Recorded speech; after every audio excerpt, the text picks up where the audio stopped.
você acha... Ela tem que ser diferente, né? Não dá pra ser a mesma, assim. Que eu vejo muito você trabalhando muita cabeça do seu cliente, né? A hora que você vai conversar, é mais uma conversa desse tipo do que uma conversa jurídica. A receita eu dou. Uhum. Eu falo, eu não tenho carta na manga. De uma certa maneira, o que nós estamos falando aqui, eu falo muito mais aprofundado e com muito mais detalhe e com muito mais ênfase e continuamente até eu entender que esse processo foi absorvido pelo meu mentoriado. Sim. Eu falo isso em mentorias. Hoje, se você não entregar 90% da sua receita através de soft skills, tá tudo bem. Fica à vontade. O hard skill, ele tem uma característica muito evidente. É um conhecimento macro. Quando eu falo em soft skill, eu estou falando de que essa conversa vende. Essa conversa vende? Eu acho que ela vende. Vende. Né? E qual que é o hard skill que o Bruno tem? O hard skill que o Bruno tem é jurídico. Sim. Então o Bruno tem que entender extremamente de processo, ou eu posso ter um advogado expert em processo? Não, você pode ter, mas o fato de você conhecer o processo... E que tamanho que tem que ser minha curva de aprendizagem? Conhecer melhor, né? Então vamos lá.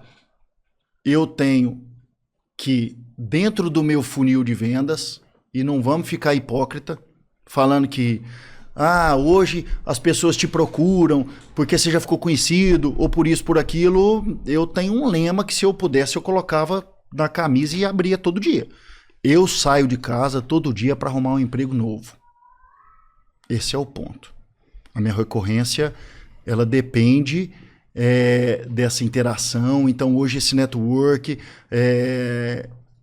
essa interação com pessoas, isso é relevante, isso conta. E hard skill? Tem gente que é bom pra caralho em processo? Tem. Posso contratar e fazer parte do time? Sim. Então, o que acontece com uma estrutura dessa? Acaba que, invariavelmente, ela não se sustenta com um pilar só. Nem só o pilar do relacionamento, do network, dos soft skills, e nem só com o pilar do conhecimento. Porque nós vamos viver encontrando desencontros pela vida de pessoas que não conseguiram se alinhar. Eu tive um amigo que me veio aqui na cabeça agora, que era o cara mais inteligente que eu conheci na vida, quando eu era estudante no ginásio.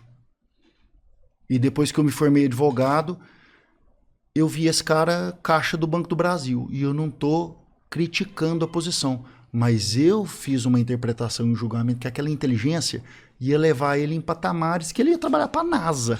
Sim, sim. Então, por que eu bato na tecla da curva de aprendizagem, Robertinho? Porque a gente está no mesmo método e no mesmo processo. Parece que você não vai ficar especialista nunca.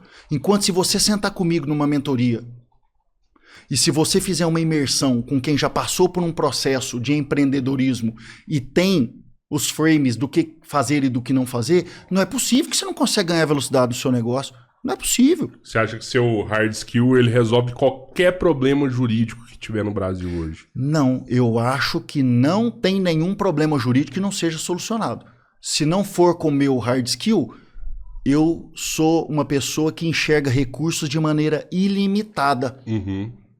Esse é o ponto. Sim. A partir do momento que você perde o seu termômetro para recurso, você perdeu o braço. Só que você tem, por compleição física, os braços limitados. Então parece que onde a sua mão não alcança, sua mente não chega.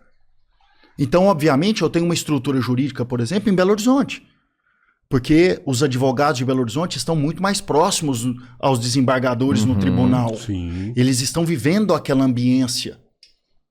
Então, uma relação mais próxima. Esses dias nós participamos... Até na cidade administrativa. Ali. Esses dias nós participamos falar de uma... com o secretário. Nós participamos de uma venda de uma empresa e era um negócio expressivo e uma empresa muito conhecida. E o player falou assim, o que os outros não enxergaram ou enxergaram que a gente, cara, não tá enxergando? Conta isso, foi num jantar. Eu falei, a gente é jeca demais. A gente é muito jeca. Talvez E foi muito engraçado, porque quando eu fui dar o orçamento para a realização desse trabalho, a empresa de São Paulo falou assim, você está cobrando honorários igual os advogados de São Paulo. Falei que ótimo parâmetro, eu fiquei envaidecido, né, de saber que o lugar que eu tô dita os meus honorários. Mas é verdade? É verdade. Porque se eu não ver escassez para negociar com o Bruno nisso, parece que eu quero muito acessar aquilo, mas eu não acesso. E a nossa comunicação, a base dela é essa. Sim. Um dia nós falamos para Ana Laura lá em casa que ela tinha carta branca para falar qualquer coisa que ela queria, porque ela estava incomodada com alguma situação nossa. Ela falou assim para a mãe dela, eu te odeio.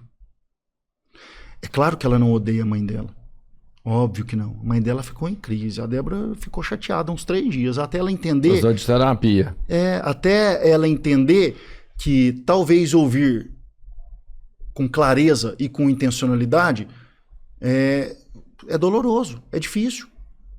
E quando a gente se depara empreendendo, quais são os 2 principais momentos da nossa vida? É a lua de mel, que está aqui no início, muita motivação, muita impulsividade. Então nós vamos montar o podcast, você vem, você instala a televisão, você cola o isolante, você pinta a parede, de tanto que você está motivado e a falar assim, aqui tem meu suor, meu sangue, minhas lágrimas. E na hora de fechar, que você fala assim, eu nunca mais vou passar por isso de novo. E aprendi isso com a Débora, adulto não tem trauma. Quem tem trauma é criança. A gente tem que entender que empreender faz parte da nossa jornada de todo mundo, até quem nega. Eu dou mentoria para estudantes universitários e um dia um deles falou assim, cara, toda vez que eu vou empreender, eu acabo voltando para CLT. O que eu faço? Era a primeira vez que eu tinha visto o cara na vida. Tava sentado na sala. Eu falei assim, sai da casa da tua mãe. Ele falou assim, como é que você sabe que eu moro com a minha mãe? Cara, inseguro pra caralho, né, mano? Tá evidente. Que enquanto você tiver um porto seguro, enquanto você tiver volta, vem pra cá, tá todo mundo aqui. Já que grande parte da população mundial vive uma mentalidade de escassez, e eu não tô falando isso ligado ao dinheiro, gente. Isso não tem nada a ver com grana. Os caras que acessam a prosperidade entregam tudo e voltam de novo, porque os caras têm segurança na mentalidade que eles têm. Então, eu sei para quem escuta a gente falando que cara arrogante, não, talvez precise me conhecer mais de perto, mas é mentalidade. Se você mudar sua mentalidade, você vai prosperar num monte de áreas, e inclusive identificar rapidamente no que você não deve ou não quer prosperar. E aí você não vai fazer aquilo. Você vai parar de ser aleatório. O duro que às vezes dá medo, não? Claro.